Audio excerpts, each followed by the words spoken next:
अस्सलामुअलैकुम dear student. तो कैसे हैं आप? आज के हम इस वीडियो में करने जा रहे हैं 11th क्लास मैथमेटिक्स के जो एक्सरसाइज नंबर 14.4 के जो रह गए थे क्वेश्चन वो हम करना चाह रहे हैं। ठीक है, चलिए हम स्टार्ट करते हैं।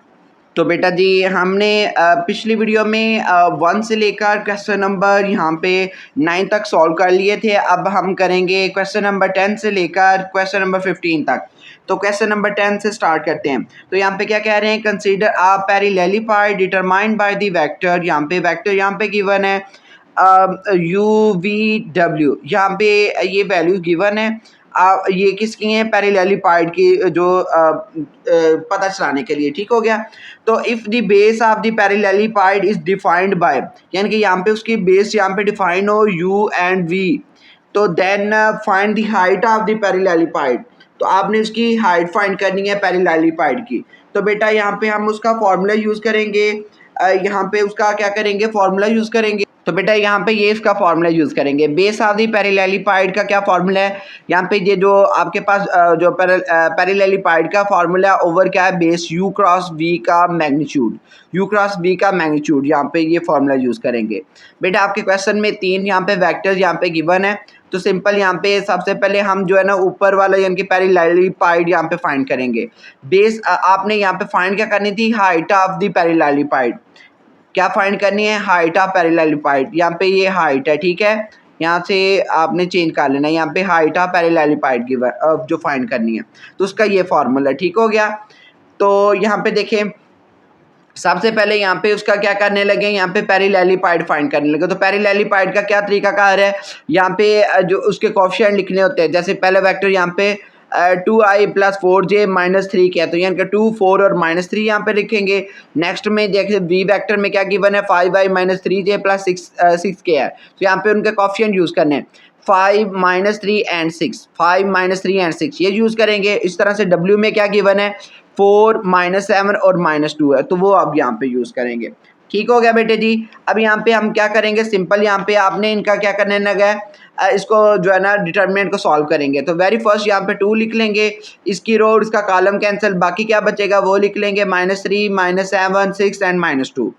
इस तरह से नेक्स्ट वाले की रो और कॉलम यहाँ पे कैंसिल, बाकी क्या बचेगा, 5, 4, 6 और -2। ठीक हो गया बेटे, इतनी बात समझ लग गई है। अब नेक्स्ट वाले का यूज़ करेंगे, इसकी रो और इसका कॉलम कैंसिल, बाकी क्या बचेगा, 5, -3, 4 एंड -7। ठीक हो गया बेटे, यार ये चीज़ बच गई है। अब यहाँ पे इनको सॉल्व करेंगे। क्या करेंगे, जैसे कि 2 वैसे का वैसे क्या आ जाएगा, -2 को -3 के साथ मल्टीप्लाई करेंगे तो माइनस यहाँ पे +6 आ जाएगा। अब यहाँ पे देखिए 7 को 6 के साथ मल्टीप्लाई करेंगे तो 42 आता है। क्या आता है, 42 आता है। माइनस यहाँ पे फार्मूले का होता है, ये देखो ना माइनस ऑलरेडी था, माइनस और वो जो फार्मूले का माइनस है ये दोनों प्लस हो जाएंगे। तो यहाँ पे लिख लेंगे +42। ठीक हो गया। -4 वैसे का वैसे ही लिख लेंगे। और यहाँ पे क्या करना है आपने, 5 को 2 के साथ मल्टीप्लाई किया तो क्या आ गया, -10 आ गया। तो यहाँ पे 4 को 6 के साथ किया तो 24 आ गया। यहाँ पे माइनस का फार्मूला था, इस वजह से यहाँ पे माइनस लिख लेंगे। ठीक हो गया, माइनस से फार्मूले का था।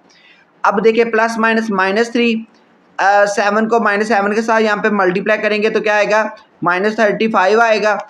और 4 को 3 के साथ करेंगे तो 12 आएगा। तो माइनस यहाँ पे फार्मूले का होता है, यहाँ पे भी माइनस है, तो माइनस माइनस क्या हो जाएंगे, प्लस हो जाएंगे।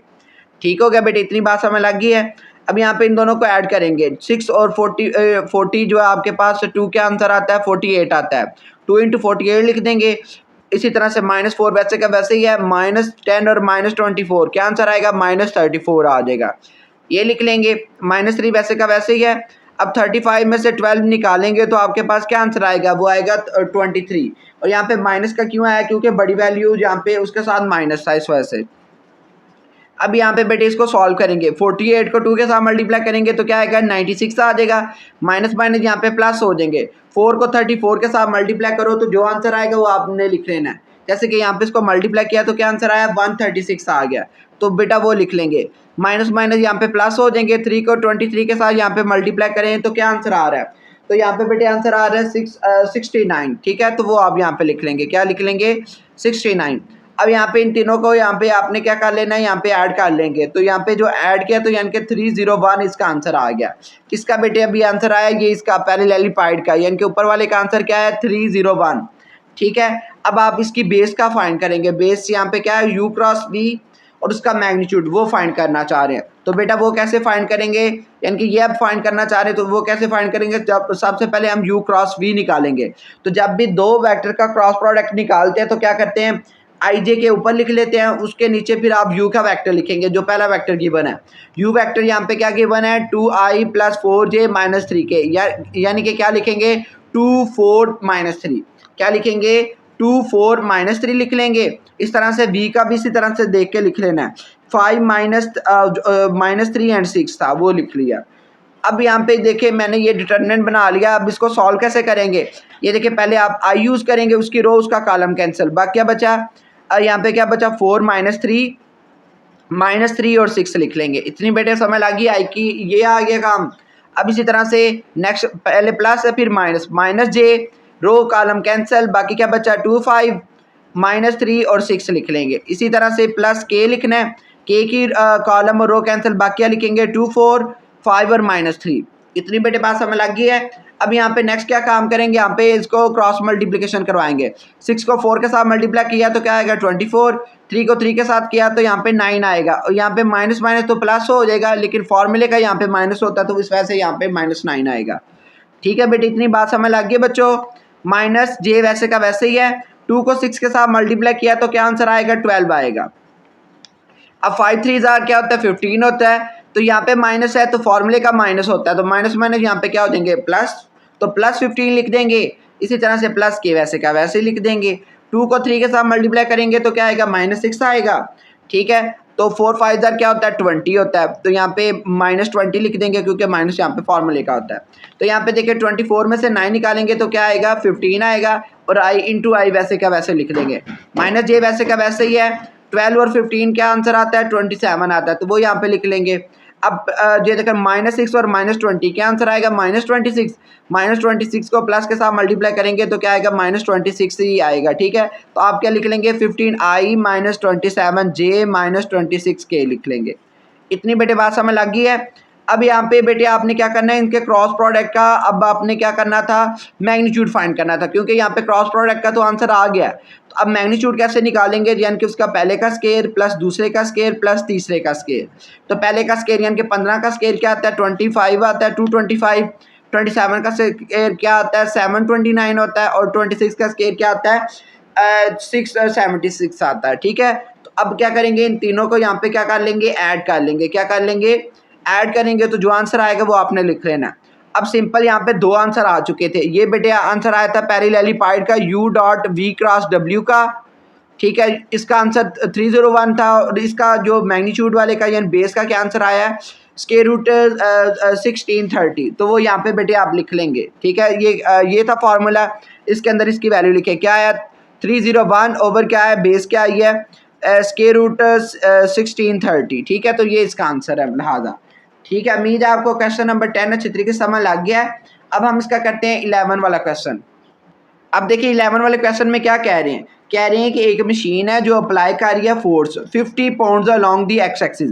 50 पाउंड्स जो है फोर्स अप्लाई कर रही है एक्स एक्सिस पे ऑन अ रेंच, जो रेंच है जो कनेक्टेड है टू अ बोल्ट। ठीक है, वो रेंच जो है वो कनेक्टेड है उस बोल्ट के साथ।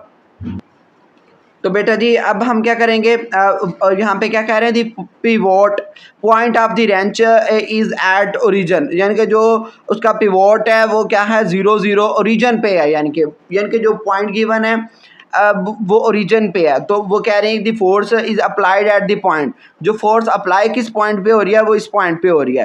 तो आपने क्या करना है determine the torque produce by the force about the pivot point, यानी कि इस पिवोट पॉइंट के जो है ना अबाउट आपने उसका क्या करना है फाइंड करना है, उसका फोर्स फाइंड करना, जो टॉर्क फाइंड करना है। ठीक हो गया, तो सिंपल जो जो चीज़ें गिवन है वो यहाँ पे पहले वो लिखता हूँ, जो फाइंड आपने बेटे टॉर्क करना है तो वो करेंगे।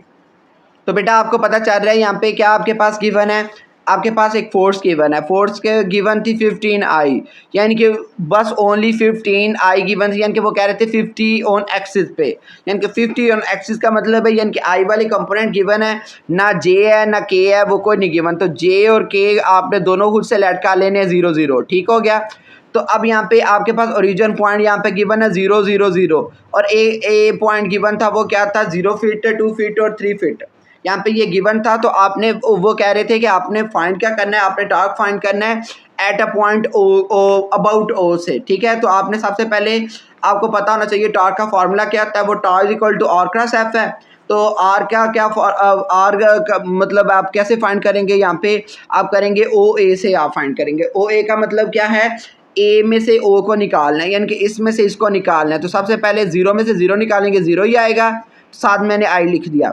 अब टू में से जीरो निकालेंगे तो टू ही आएगा, तो साथ में मैंने जे लिख लिया क्योंकि सेकंड कंपोनेंट के साथ जे आता है। अब तीसरा कंपोनेंट थ्री में से जीरो को निकालेंगे तो थ्री आएगा, साथ में के आ जाएगा क्योंकि तीसरा कंपोनेंट के होता है। तो यहाँ पे देखें एफ भी आ गया और आर भी आ गया। अब आपने फोर्स वाले फार्मूले के अंदर सॉरी टॉर्क वाले फार्मूले के अंदर आपने इसको पुट कर देना है, यानी कि आर भी आएगी, फोर्स भी आपके पास गिवन है।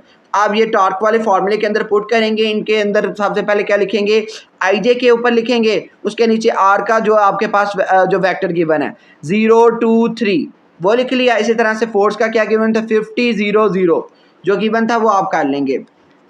अब आपने इस डिटर्मिनेंट को कैसे सॉल्व करना है, आई आपके पास ये लिख लेंगे इधर, इसकी रो और इसका कॉलम कैंसिल, बाकी क्या बचा 2 0 3 0।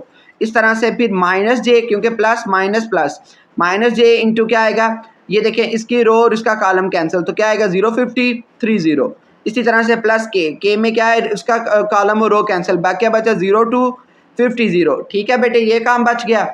अब आपने क्या करना है, इसको सॉल्व करेंगे, 0 को 2 के साथ मल्टीप्लाई करेंगे तो 0 आएगा, 0 को 3 के साथ करेंगे तो 0 आएगा। तो 0 माइनस 0 लिख लूँगा, माइनस जे इंटू क्या करेंगे 0 0 के साथ 0 आएगा, 50 को 3 के साथ यहाँ पे मल्टीप्लाई करेंगे तो क्या आएगा 150 आएगा। तो 0 माइनस 150 लिख लूँगा, प्लस के वैसे का वैसे ही है। अब 0 को 0 के साथ मल्टीप्लाई करेंगे तो क्या आएगा 0 आएगा, 50 को 2 के साथ मल्टीप्लाई करेंगे तो 100 आएगा। ठीक है, तो क्या लिखूँगा के इंटू 0 माइनस 100 कर लूँगा। अब बेटे 0 को 0 में से निकालेंगे तो 0 आएगा आ जाएगा। इसी तरह से 0 को 150 में निकालूंगा तो क्या आएगा 150 आएगा। अब ये देखिए माइनस माइनस प्लस हो जाएंगे तो प्लस 150 बन जाएगा 150 जे। इस तरह से प्लस यहाँ पे प्लस माइनस माइनस और यहाँ पे क्या आ जाएगा 100 के बाद देगा, क्योंकि 100 में से 0 निकालेंगे तो 100 ही आना था, -100 आना था, तो प्लस माइनस किया तो यहाँ पे -100 के आ गया। तो लिहाजा बेटे इसका आंसर ये गिवन है।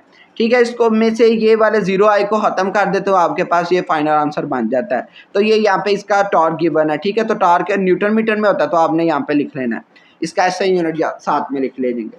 ठीक हो गया बेटे, ये आपका था क्वेश्चन नंबर 11। अब हम इसका करते हैं क्वेश्चन नंबर 12।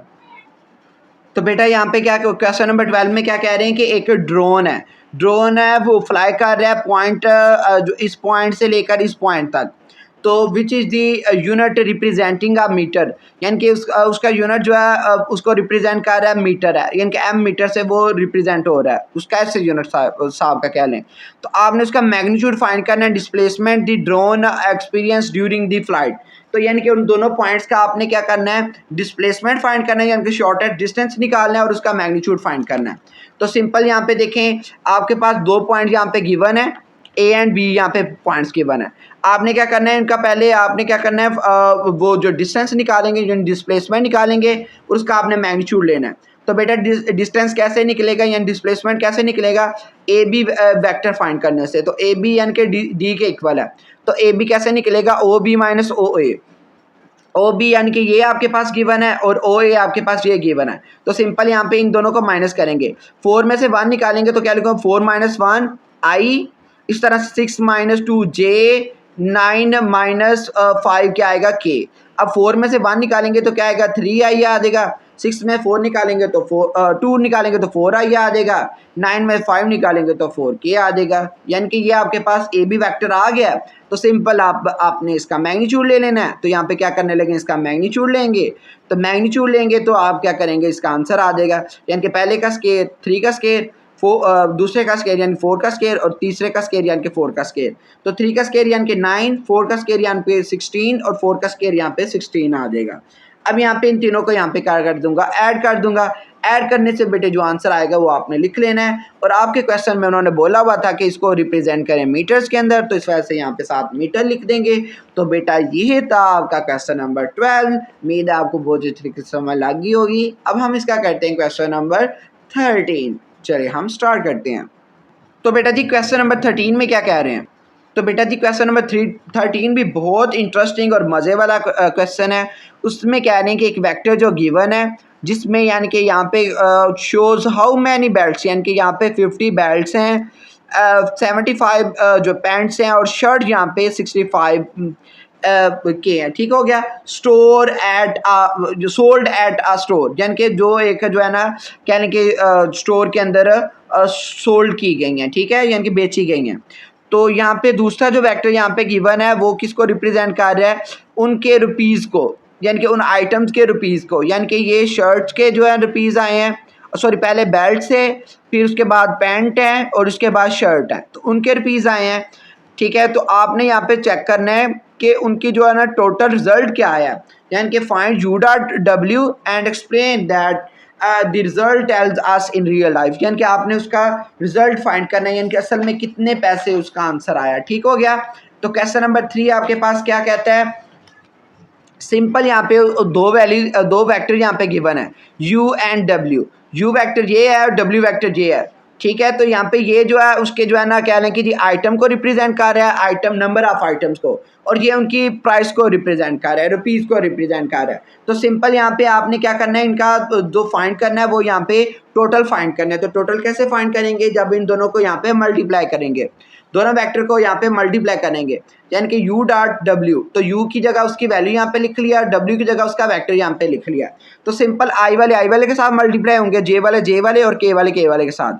अब 50 को यानी कि 1500 के साथ मल्टीप्लाई करेंगे तो क्या आएगा, 75,000 आ जाएगा। इसी तरह से 75 j को 3000 यानी कि 3500 के साथ मल्टीप्लाई करूँगा तो क्या आंसर आएगा, आंसर आएगा 2,62,500। ठीक हो गया। इस तरह से आप 65 को यहाँ पे इसके साथ मल्टीप्लाई करेंगे तो ये अमाउंट आ जाएगी। अब जो भी अमाउंट आ गया आपने इन तीनों को यहाँ पे ऐड कर लेना है और यहाँ पे जो आंसर आएगा तो ये लिहाजा इसका टोटल रुपीज़ आ गए हैं, तो ये यहाँ पे इसका टोटल रिवेन्यू है। ठीक है, from the sales of an all item. ठीक हो गया। तो यहाँ पे तमाम आइटम के ये यहाँ पे टोटल रेवेन्यू है। ठीक हो गया, यानी कि टोटल प्राइस है यहाँ पे गिवन। ओके हो गया बेटे, उम्मीद है क्वेश्चन नंबर 13 के इसी तरीके से समझ लग गई है। अब हम इसका करते हैं क्वेश्चन नंबर 14। तो बेटा क्वेश्चन नंबर 14 में क्या कह रहे हैं, यहाँ पे एक फोर्स गिवन है और यहाँ पे 2 पॉइंट्स गिवन है। ठीक है, अगर मैं क्वेश्चन यहाँ पे पढ़ूँ तो वो ज़्यादा इजीली होगा, पहले हम क्वेश्चन पढ़ लेते हैं। तो बेटा क्वेश्चन नंबर 14 में क्या कह रहे हैं कि फोर्स यहाँ पे गिवन है ये वाली, और वो अप्लाई कर रही है एट अ पॉइंट पी के ऊपर, यानी कि फोर्स ये गिवन है और अप्लाई कर रही है पी पॉइंट के ऊपर। तो यहाँ पे आपने क्या करना है, उसका pivot point is at M, उसका पिवोट पॉइंट यहाँ पे एम है, और आपने यहाँ पे उसका चेक करना है, यहाँ पे टॉर्क चेक करना है कि वो कितना यहाँ पे प्रोड्यूस हुआ है अबाउट दी पॉइंट एम से उसका कितना पॉइंट यहाँ पे प्रोड्यूस हुआ है। तो यहाँ पे देखिए सिंपल, यहाँ पे जो आपके पास डाटा क्या गिवन है, यहाँ पे एक फोर्स गिवन है, पी गिवन है और एम गिवन है। तो यहाँ पे आपने क्या फाइंड करना है, टॉर्क फाइंड करना है। तो टॉर्क का फॉर्मूला आपके पास पता है, T = R क्रॉस एफ है। तो यहाँ पे पहले आर का पता होगा तो फिर ही आप टॉर्क फाइंड कर पाएंगे ना, क्योंकि फोर्स तो आपके पास गिवन है। तो टॉर्क कैसे फाइंड, यानी कि आर कैसे फाइंड होगा, यानी कि आपके पास वो कह रहे थे ना कि जो है ना टॉर्क फाइंड करें अबाउट पिवोट एम के साथ। तो एम यानी कि पहले लिख लेंगे और पी बाद में। तो एम पी यानी पे आप वेक्टर फाइंड करेंगे तो क्या आएगा, O P minus O M. O P की जगह उसका वेक्टर लिखेंगे और एम की जगह उसका वेक्टर। अब यहाँ पे देखिए O P minus O M करना है ना, दो में से एक निकालेंगे तो ये लिखेंगे 2 - 1 आई, इस तरह से -1 - 2j, आगे 4 माइनस माइनस प्लस हो जाएगा 4 + 3k। ठीक हो गया। तो बेटा जी यहाँ पे हम 2 में से 1 निकालेंगे तो क्या आएगा 1 आई आ जाएगी। इसी तरह से -1 और -2 क्या आएगा -3j आ जाएगा। इस तरह से 4 + 3 का क्या आंसर आएगा 7k आ जाएगा। इतनी बेटे बात समझ लग गई है। अब ये आर आ गया और ये आपके पास 4 ऑलरेडी यहाँ पे गिवन थी। तो अब आप क्या करेंगे, इन दोनों को यहाँ पे क्या कर लेंगे, मल्टीप्लाई करेंगे। तो वो मल्टीप्लाई कैसे करेंगे, यानी कि आई जे के ऊपर लिख लेंगे, आर की जगह उसका वेक्टर लिखेंगे क्या, यानी कि 1 - 3 7 और 4 जो आपके पास गिवन थी 20 - 10 और 30 वो आप यहाँ पे लिख लेंगे। और यहाँ पे आपने सिंपल यहाँ पे इनका क्रॉस प्रोडक्ट निकाल लेना है। तो वो कैसे लिखेंगे, आई वाला वेक्टर पहले लिखेंगे, यानी कि आई इंटू उसका यानी कि रो और कॉलम कैंसिल, बाकी क्या बचा यहाँ पे क्या करेंगे, यहाँ पे देखिए आई और उसकी रो, यहाँ पे रो और कॉलम यहाँ पे कैंसिल, बाकी क्या लिख लेंगे -3 -10 7 एंड 30 लिख लेंगे। इस तरह से नेक्स्ट देखें ना, प्लस माइनस जे, इसका जो है यहाँ पे कॉलम और रो कैंसिल, बाकी क्या बचेगा 1 एंड 120 और यहाँ पे क्या बचेगा 7 एंड 30 लिख लेंगे। ठीक हो गया बेटे, इतनी समझ लग गई है। अब नेक्स्ट वाला यहाँ पे के कंपोनेंट है, इसकी रो और इसका कॉलम यहाँ पे कैंसिल, बाकी क्या बचेगा 120 -3 एंड -10 आ जाएगा। ठीक हो गया बेटे, इतनी समझ लग गई है। और यहाँ पे आई वैसे का वैसे ही है, 30 को 3 के साथ मल्टीप्लाई करेंगे तो -90 आ जाएगा, माइनस को यहाँ पे 10 के साथ मल्टीप्लाई करेंगे, -10 को 7 के साथ तो -70 आएगा। अब ये माइनस और यहाँ पे फार्मूले वाला माइनस आपस में मल्टीप्लाई करेंगे तो क्या हो जाएगा, +70 आ जाएगा, क्योंकि माइनस माइनस यहाँ पे प्लस हो जाएंगे। ठीक है, इस तरह से माइनस जे वैसे का वैसे ही है, 30 को 1 के साथ मल्टीप्लाई करेंगे तो 30 आएगा, 7 को 20 के साथ मल्टीप्लाई करेंगे तो 140 आ जाएगा। और माइनस यहाँ पे फार्मूले का है, प्लस के वैसे का वैसे ही है, -10 को 1 के साथ मल्टीप्लाई किया तो -10 आ गया, यहाँ पे 20 को 3 के साथ मल्टीप्लाई किया 60 आ गया, माइनस प्लस माइनस आ गया, माइनस माइनस यहाँ पे प्लस हो जाएंगे। ठीक हो गया बेटा, ये आंसर आ जाएगा। अब आपने क्या करना है, आई वैसे का वैसे ही है, अब -90 में 70 ऐड करेंगे तो आपके पास क्या आंसर आएगा, यानी कि 90 में 70 निकालेंगे तो 20 आएगा, तो कौन सा 20, -20 आ जाएगा। माइनस ये वैसे का वैसे ही है, 30 में 140 निकालेंगे तो क्या आंसर आएगा, जो भी आंसर आएगा वो आपने यहाँ पे लिख लेना है। क्या आंसर आया, -110 वो लिख लेंगे। इसी तरह से 60 में 10 निकालेंगे तो क्या आंसर आएगा वो यहाँ पे लिख लेंगे। तो 50 के, अब आपने इसको दूसरी तरह अरेंज करके यहाँ पे लिख लेना है, जो भी अरेंज करके आंसर आएगा वो यहाँ पे आप लिख लेंगे और ये आपका लिहाजा आंसर है। माइनस प्लस -20 आई, माइनस माइनस प्लस 110 यहाँ पे क्या है, जे है, 110 यहाँ पे जे और प्लस 50 के है, तो ये बेटा लिहाजा इसका आंसर है। उम्मीद है आपको ये क्वेश्चन नंबर 14 की वजह से समझ लग गया है। अब इसका लास्ट वाला क्वेश्चन रह गया, वो है क्वेश्चन नंबर 15, तो वो हम देखते हैं। तो बेटा क्वेश्चन नंबर 15 में क्या कह रहे हैं, यहाँ पे कह रहे हैं कि एक इलेक्ट्रिक शॉप है जो कि सेल कर रही है यहाँ पे 3 टाइप्स ऑफ एप्लियंसेस, यहाँ पे 3 जो आपके पास जो है कह लें कि जी उसके जो है ना यहाँ पे शॉप सेल्स हैं, उसकी 3 टाइप्स हैं, यहाँ पे फैंस है, हीटर है, ओवन, यानी कि 3 चीज़ें यहाँ पे सेल की जा रही हैं। ठीक है, सेल की जा रही हैं।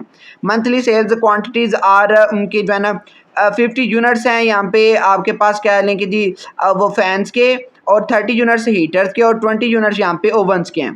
तो ये उसकी सेल्स थी, यानी कि जो एस है आपके पास, और यहाँ पे प्रॉफिट पर यूनिट आपके पास क्या गिवन है, वो है 500 फॉर फैंस, 400 यहाँ पे हीटर्स और जो आपके पास 2000 यहाँ पे ओवंस के हैं। तो यानी कि ये आपके पास गिवन है, तो आपने यहाँ पे फाइंड क्या करना है, वो कहना है कि represent the monthly sales quantities and the profit per unit as vector, यानी कि सबसे पहले आपने क्या करना है, उनकी प्रॉफिट पर यूनिट को एज अ वेक्टर फॉर्म में लिखें। तो सिंपल यहाँ पे बेटे आपके पास क्या कह रहे हैं, यहाँ पे ऐसा आपके पास गिवन है, यहाँ पे उन्होंने बोला 3 क्वांटिटीज में गिवन है, फैंस, हीटर्स और ओवन। फैंस आई है और हीटर जे और ओवन के कंसीडर कर लें। कितने फैन से, 500 फैन से, हीटर कितने थे, 300 थे, और ओवन कितने थे, 200 थे। तो वो आपने लिख लिया यहाँ पे सेल्स वाले, यानी कि ऐसे डोनेट कर लिया। प्रॉफिट बेटे आपके पास क्या आ रही है, प्रॉफिट भी आप इस तरह से लिख लें, प्रॉफिट आप जो पर फैन आपके पास ये लिख लेंगे, प्रॉफिट आप पर जो आपके पास हीटर है, प्रॉफिट आप पर जो ओवन है वो लिख लेंगे। अब फैन की जो प्रॉफिट आपके पास आ रही थी वो आ रही थी 500 आ रही थी। पार्ट नंबर ए यही कह रहे हैं कि आपने उसको बस वेक्टर फॉर्म में लिखना है, तो यहाँ कि वो ये आ रही थी वो आप ये लिख लेंगे। और 5 जो प्रॉफिट ऑफ हीटर्स की प्रॉफिट यहाँ पे क्या आ रही थी, देखे ना, यहाँ पे आपके पास ये पहली फैंस की आ रही थी और दूसरी हीटर्स की आ रही है और तीसरी आपके पास ओवंस की आ रही है। तो यहाँ पे बेटे वो ही लिख लें हैं, हीटर्स की आपके पास 400 आ रही थी वो लिख लिया, और ओवन की आपके पास 2000 आ रही थी तो वो मैंने यहाँ पे लिख लिया है। तो ये बेटे आपके पास पार्ट नंबर 1 क्लियर है। अब पार्ट नंबर 2 में क्या कह रहे हैं, पार्ट नंबर 2 में कह रहे हैं कि उसके आपने total monthly profit using vector operation, vector operation के जरिए से आपने क्या कर लेना है, उसके मंथली प्रॉफिट को फाइंड करना है। तो यहाँ पे हम मंथली प्रॉफिट को फाइंड करेंगे, तो सिंपल यहाँ पे क्या कर देंगे, इन दोनों को यहाँ पे मल्टीप्लाई करेंगे। यहाँ पे जो आपके पास सेल्स की वन थी, सेल्स और प्रॉफिट दोनों को मल्टीप्लाई करेंगे, दोनों वेक्टर को, सेल की जगह उसका वेक्टर पुट किया, जो प्रोडक्ट की जगह उसका वेक्टर पुट किया। तो यहाँ पे आई वाली के साथ सिंपल यहाँ पे मल्टीप्लाई करेंगे, क्योंकि यहाँ पे डॉट प्रोडक्ट है। 500 को 500 के साथ मल्टीप्लाई करेंगे तो क्या आएगा 250,000, ठीक है। इसी तरह से 300 को 400 के साथ मल्टीप्लाई करेंगे तो क्या आएगा 20,000। इसी तरह से 200 को 2000 के साथ मल्टीप्लाई करेंगे तो क्या आएगा 400,000 आपके पास आंसर आएगा, ठीक हो गया। अब इन सब को ऐड करेंगे तो यहाँ पे जो आंसर आएगा वो फाइनल बेटे आपका आंसर है। तो यही बेटे आपने यहाँ पे टोटल वो फाइंड करनी थी अमाउंट। तो ये था बेटे इसका जो फाइनल आंसर, ठीक है। उम्मीद है आपको बहुत अच्छी तरीके से समझ लग गई होगी। मिलते हैं हम नेक्स्ट वीडियो में, तब तक के लिए अल्लाह हाफिज़।